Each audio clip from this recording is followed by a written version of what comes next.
Di tengah gemerlap dunia, Daniel Hartono memiliki segalanya, harta, kesuksesan, dan kekuasaan.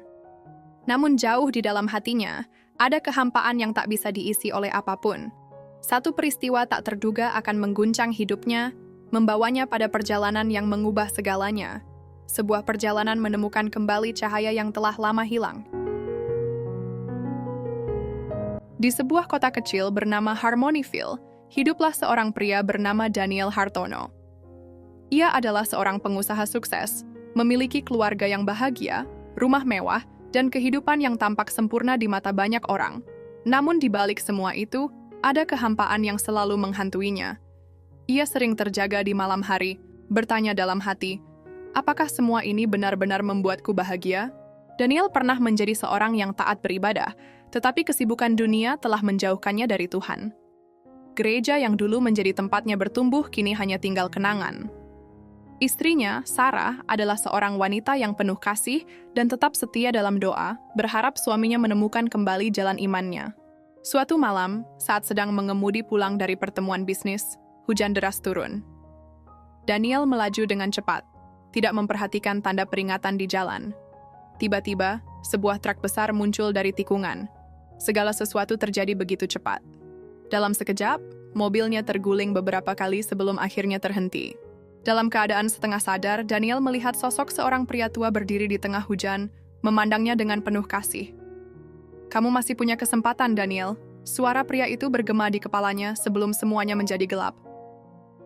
Daniel terbangun di rumah sakit, tubuhnya penuh luka dan perban. Di sampingnya, Sarah menggenggam tangannya dengan mata yang sembab. "Puji Tuhan kamu selamat, Daniel," katanya sambil menangis. Hari-hari di rumah sakit memberinya waktu untuk merenung.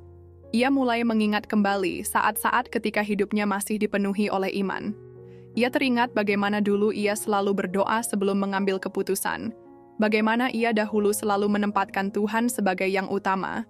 Namun setelah pulih dan kembali ke rumah, Daniel kembali ke kebiasaannya yang lama. Ia merasa peringatan itu hanyalah sebuah kebetulan. "Aku hanya kurang hati-hati," pikirnya. Suatu malam ia kembali bermimpi tentang pria tua yang dilihatnya saat kecelakaan. Kali ini, pria itu berdiri di depan sebuah gereja tua yang Daniel kenal betul. Itu adalah gereja yang dulu sering ia hadiri saat kecil. "Datanglah," kata pria itu. Penasaran, keesokan harinya Daniel pergi ke gereja itu.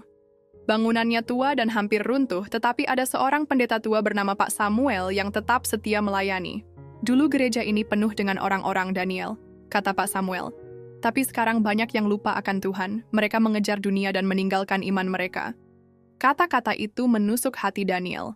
Ia melihat ke sekeliling, menyadari betapa gereja yang dulu hidup kini hampir mati. Hatinya tergerak. Untuk pertama kalinya dalam bertahun-tahun, ia berlutut dan berdoa. Air matanya mengalir. Ia meminta Tuhan untuk mengubah hidupnya. Sejak hari itu, Daniel mulai terlibat dalam pelayanan. Ia menggunakan hartanya untuk memperbaiki gereja, membantu orang miskin, dan membangun kembali komunitas yang dulu hilang. Namun, perubahan ini tidak datang tanpa cobaan. Bisnisnya mulai menurun karena ia lebih banyak fokus pada pelayanan.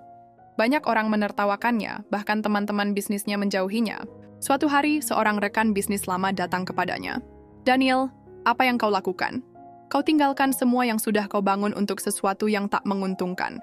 Daniel tersenyum dan berkata, "Dulu aku berpikir bahwa harta adalah segalanya, tetapi sekarang aku tahu bahwa yang lebih berharga adalah jiwa yang diselamatkan. Aku mungkin kehilangan dunia, tapi aku mendapatkan kembali hidupku." Ucapannya itu akhirnya menyentuh hati banyak orang. Lambat laun, semakin banyak orang yang kembali ke gereja. Usahanya, yang sempat menurun, justru kembali pulih dengan cara yang tidak diduganya. Pada suatu hari Minggu, gereja yang dulu sepi kini penuh dengan orang-orang yang beribadah. Daniel berdiri di tengah-tengah mereka, menatap ke langit dan berbisik, "Terima kasih Tuhan, karena Kau tidak pernah meninggalkanku." Dari kejauhan, seorang pria tua berdiri tersenyum sebelum akhirnya menghilang dalam cahaya. Pesan moral: hidup ini bukan tentang seberapa banyak yang kita miliki, tetapi tentang bagaimana kita menggunakannya untuk kemuliaan Tuhan. Saat kita tersesat, Tuhan selalu menyediakan jalan untuk kembali. Kita hanya perlu membuka hati dan mendengar panggilannya. Terima kasih sudah setia menonton hingga akhir. Jangan lupa like, komen, dan subscribe agar tidak ketinggalan kisah inspiratif lainnya. God bless you all and bye-bye.